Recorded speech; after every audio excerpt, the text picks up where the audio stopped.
Hello and welcome. If you think you have a situation where you want to show a certain set of your WordPress content and you have tried to find a solution with the existing possibilities in WordPress, but you cannot make it work, you can add your own loop and display the content you like.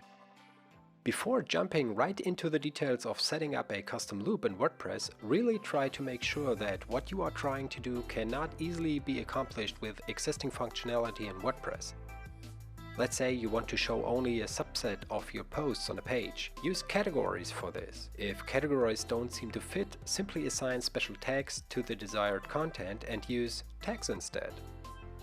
The search is powerful as well, and you can construct search URLs for your WordPress website that selects and displays the right content. Most of the time you don't have to change your theme for that.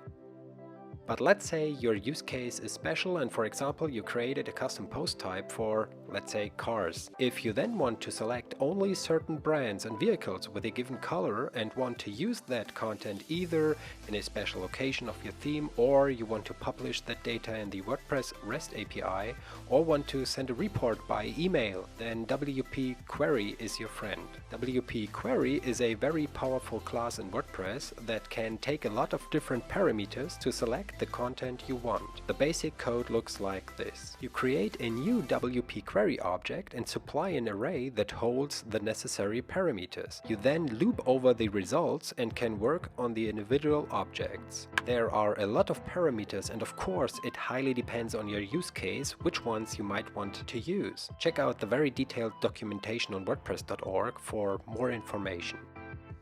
If you want to have a quick start, you can use the code generator over at generatewp.com. At the end, you can just copy the generated code over into your plugin or theme file that you are working on. Thank you for watching this video. In case you liked it, give it a thumbs up, and if you did not like it, a thumbs down. Either way, please let me know in the comments what you think.